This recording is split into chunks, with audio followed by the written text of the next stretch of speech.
in New York.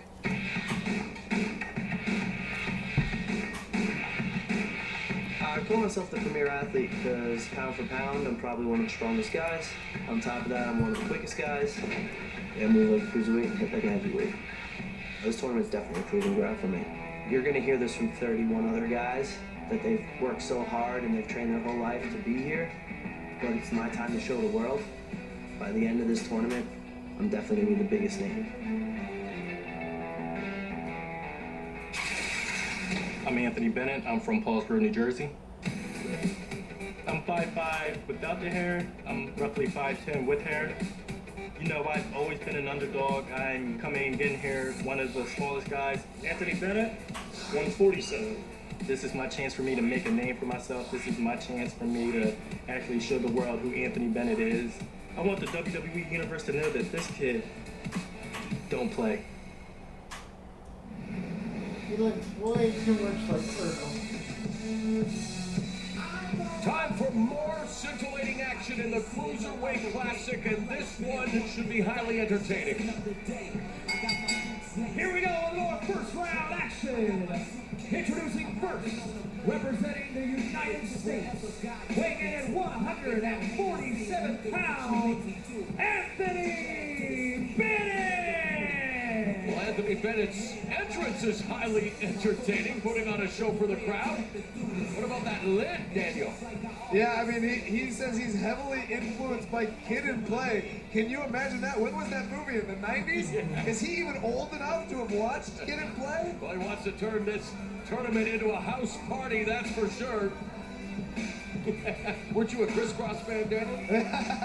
It made me jump, I can tell you that much.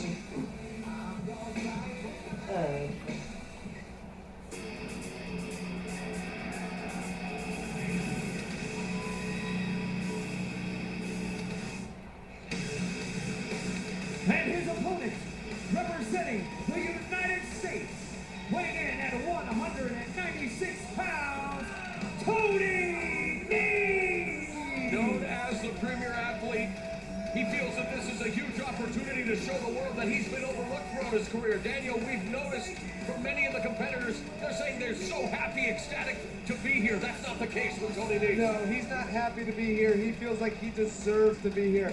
And like you said, he's got a big chip on his shoulder. He thinks he should have gotten opportunities like this a long time ago. He thinks he's the most powerful person in this tournament. I don't know. I don't know if Anthony Bennett should be fooling around with a guy like Tony Nese. You know, I wouldn't be dancing and all that kind of stuff with a guy as angry as Nese is.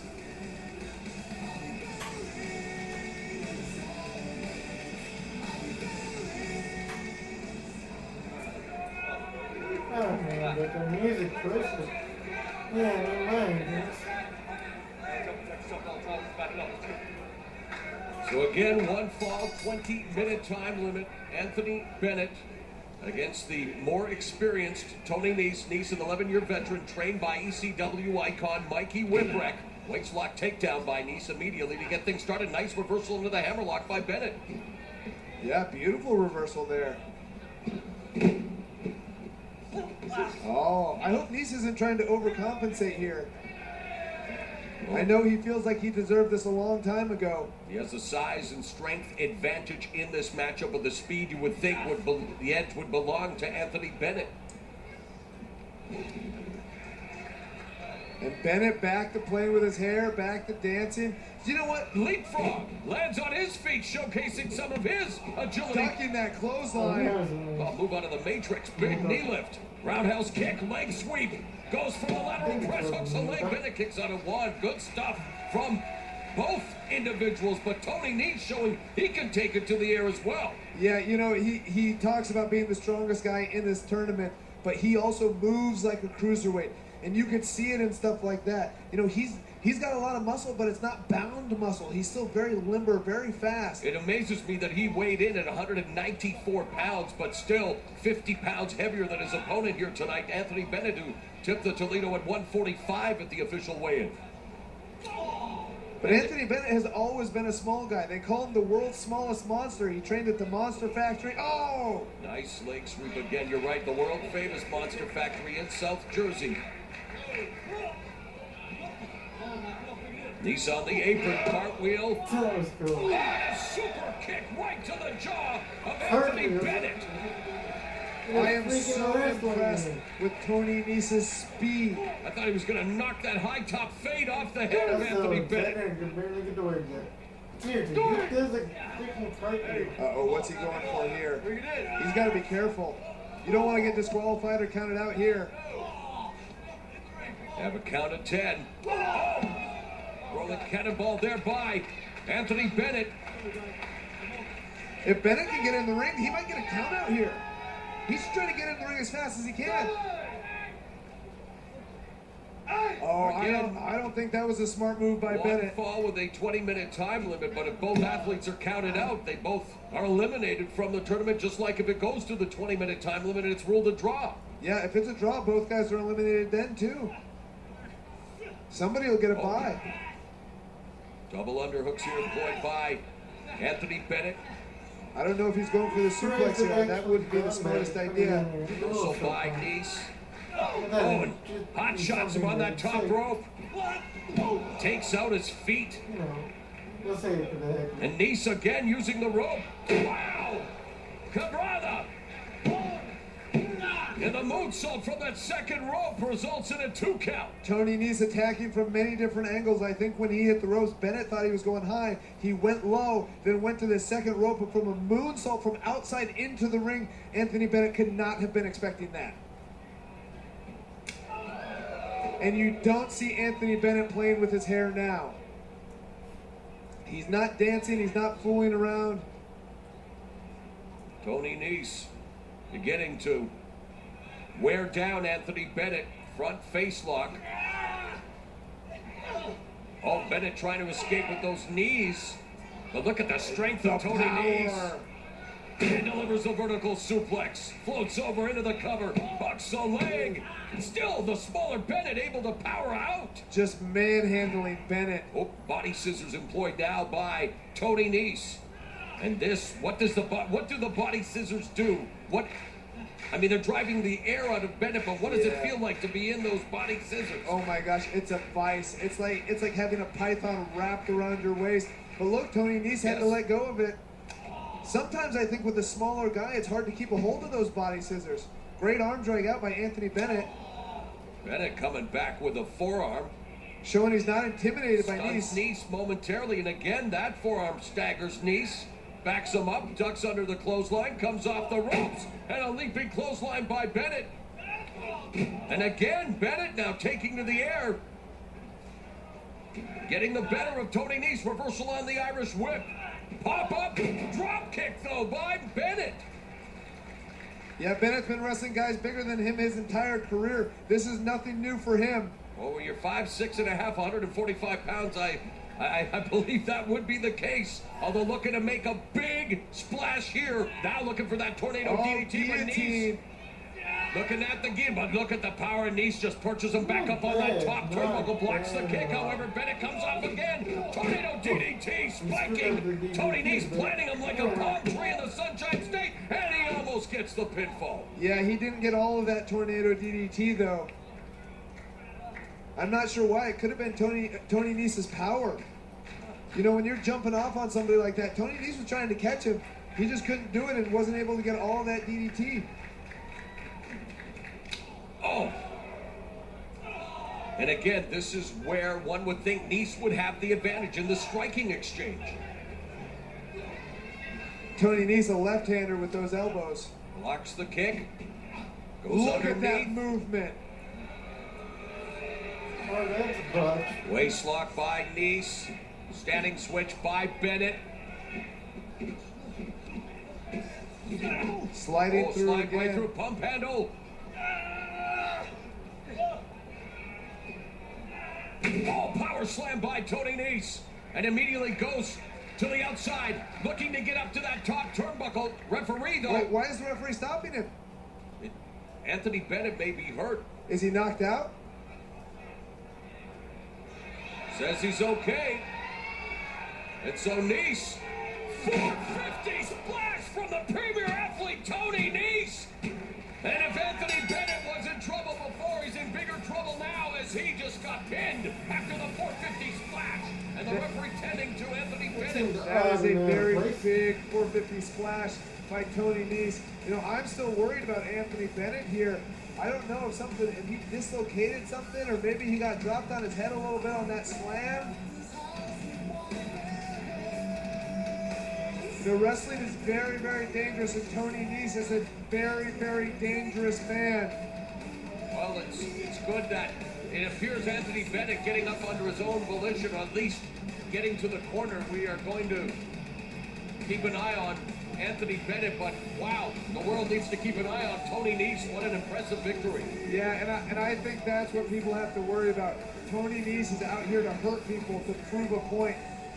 Look at this power slam. Dropping him down. That's what put him out. Look at the way his arm is extended. I wouldn't be surprised if he separated his shoulder right there. That drove the wind right out of And his here's sails. the 450. One more look at the 450 splash. Anthony Bennett is not moving at all. And yet Tony Nese is moving on in the tournament. Here's your winner, Tony Nese. So a competitive matchup, but it ends with Tony Nese moving on in the Cruiserweight Classic. He's not happy, he's not surprised. He just thinks he's getting what he deserves. And tonight we'll find out who the premier athlete will face in the second round. Will it be the high-flying Raul Mendoza or the Brian Kendrick? We'll find out next.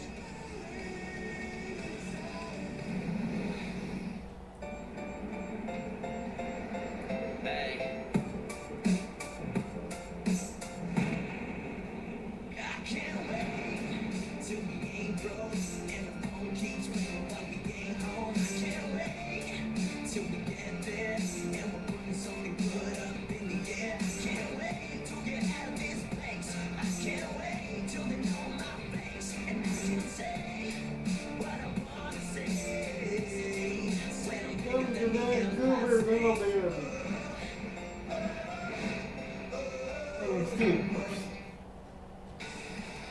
Welcome back to the Cruiserweight Classic. I'm Corey Graves, back here in the CWC control room. So far, 11 men have qualified for the Sweet 16 of this tournament, and we're about to find out who's going to be number 12, because it is time for our main event. It's going to be the high-flying luchador Raul Mendoza. Trust me, don't sleep on this guy, taking on somebody who returns to a WWE ring for the first time in nearly 8 years.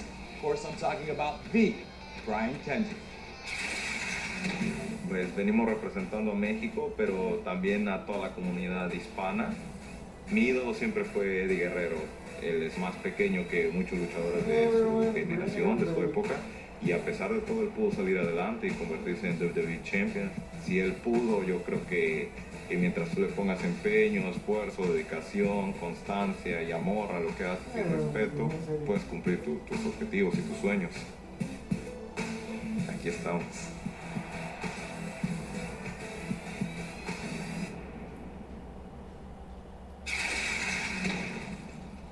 I'm here because of my experience. Very opportunistic young man, very talented. It's Brian Kendrick. It's the Brian Kendrick. I was very fortunate to get to live my dreams, get to be a part of the WWE.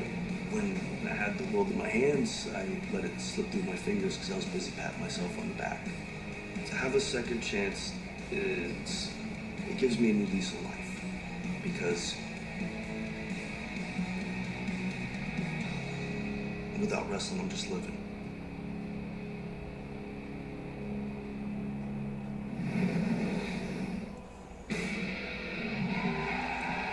It's time for Here we another go. matchup here on the WWE Cruiserweight Classic.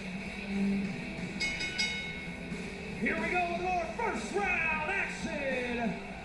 Introducing first, representing the United States, weighing in at 157 pounds, the Brian Kendrick. No stranger to a WWE audience, no stranger to you, Daniel Bryan. No, I absolutely love Brian Kendrick. And if I had to choose who I want to win this tournament, it would be Brian Kendrick. We had our very first match against each other October 4th, 1999, Far West Rodeo in San Antonio, Texas. And here he is, nearly 17 years later, still competing at the highest level. A former WWE Tag Team Champion getting another shot here in the Cruiserweight Classic. And his opponent, representing Mexico, weighing in at 198 pounds, Raul Mendoza. He grew up idolizing Eddie Guerrero, Latino Heat. And the reason he doesn't wear a mask like a lot of luchadors is because, well, he wasn't getting as many opportunities under a mask, Daniel. Well, he also said he didn't want to hide his pretty face, which is, you know, a whole different ball of wax. Wonder if maybe Brian Kendrick should be wearing a mask. He's got that creepy charisma. You know, in his early years, Brian Kendrick was compared to Leonardo DiCaprio. Yeah, now he looks like DiCaprio in The Revenant. Guys, we went over the instructions in the back. Any questions? Guys, shake hands. Back it up.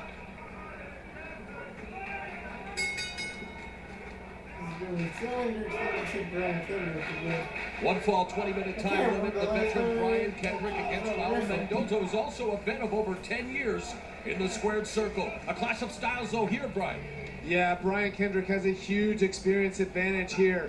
You know, it's one of those things where, yes, Raul Mendoza has a lot of experience, but it's not the quality of experience that Brian Kendrick has. He's been in tournaments like this before. He knows what it takes to win.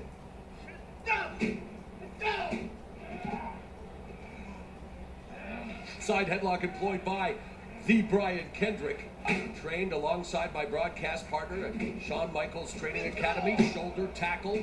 Nice kip up though by Mendoza. Oh, there's a response. Brian's a little salty today, you can tell. Couple of leapfrogs. Holy cow! Nice head scissors takeover by Mendoza. Kendrick trying to regroup on the outside. Will Mendoza give him an opportunity? Handspring.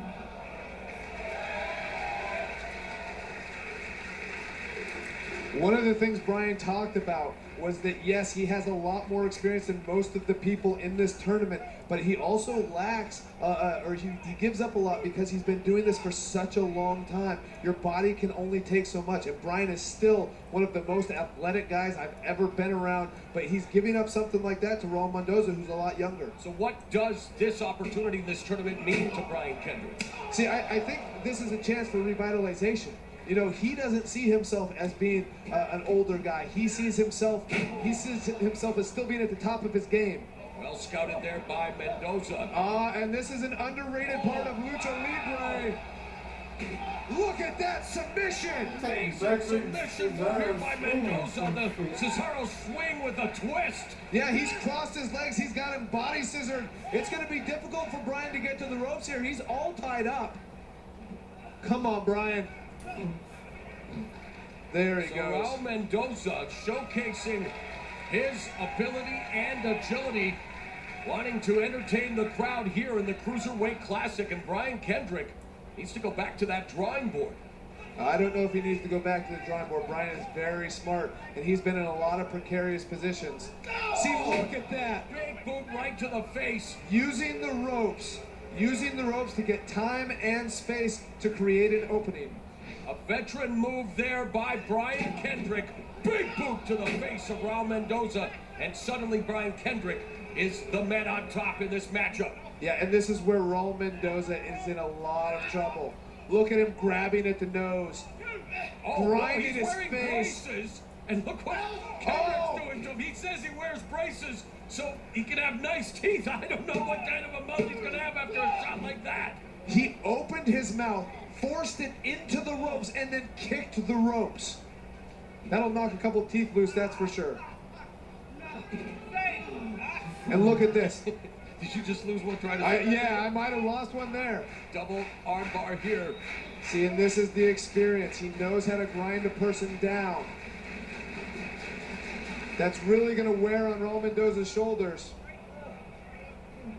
He makes it to the bottom rope to precipitate the break by the referee. And see, Bryan has learned a lot because he has started training other wrestlers in Los Angeles. He talks about that, how it's taught him to lose his ego and be more in the moment. Oh, look at that! Beautiful roll up here by Mendoza, who's bleeding from the mouth. You see the damage from that kick by Kendrick, and he targets the mouth again with that elbow. Yeah, one of the things he talks about with training is he has to examine why every technique works, and that's sharpened everything he does in the ring. Oh, they're having to check on him. Making sure that Raul Mendoza can continue. He's bleeding from the mouth. You can't. He's good. He's okay. Referee saying he's okay to continue. And if that's the case, Kendrick just collided with him with that corner clothesline. I don't know if he's going to be okay after that strike. If his face is bleeding, Bryan's going to clothesline him right where he's bleeding. Oh, there's the heart of Mendoza with the chop. Slides right through the ropes. Avoiding the attack of Kendrick. Springboard missile drop kick sends Kendrick all the way across the ring. You know, on the other side. And the ref checking it might have been just the break he needed. What is he going to do here? Via corkscrew plancha by Mendoza. And this is not the position that Brian Kendrick wants to be in at this point in the match. He liked where he was, beating on him in the corner with his mouth bleeding. But now, Raul Mendoza is flying all over the place, and this is his game plan. This is what he wants to do. Raul Mendoza taking chances. Look at that dive. Great stuff from the luchador.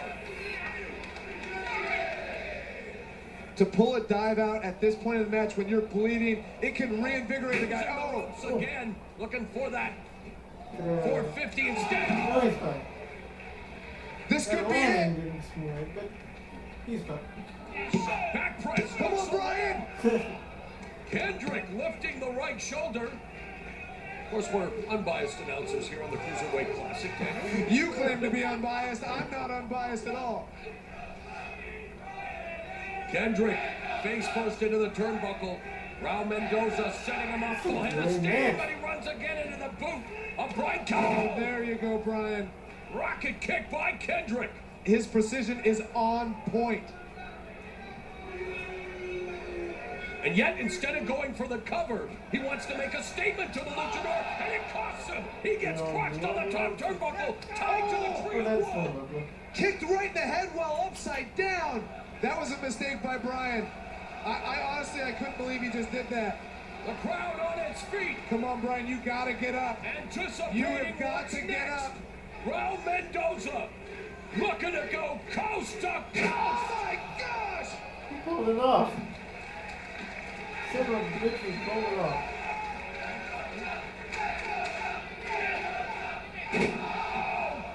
Right into the double knee backbreaker. Come on, Brian, kick out, kick out, kick out. Press. His foot's on the ropes. His foot's on the ropes. And Kendrick able to stay alive in this matchup. Raul Mendoza throwing everything in his arsenal at the veteran Brian Kendrick. Dueling champs here at Full Sail University. Oh, Brian could be hurt here. Might be playing possum. That's exactly what he was doing. Genius Across the second boy. rope. Let's hear move. HBK move right there, boy. And the bully choke. The bully choke. And that's it, Brian Kendrick, trained by Shawn Michaels, taking a page out of HBK's playbook and winning it with the bully choke. Wow, what a comeback for the Brian Kendrick. I thought he was done. Even Brian surprised me there. You know, but he is so intelligent. He is one of the smartest men in this tournament. One of the smartest men I've ever met. Shades of Minoru Suzuki with that move at the end, and look at Mendoza still in pain, still on the mat recovering. A lightning quick recovery as again, from one time zone to another, Mendoza. I didn't think Brian was going to be able to recover from that one.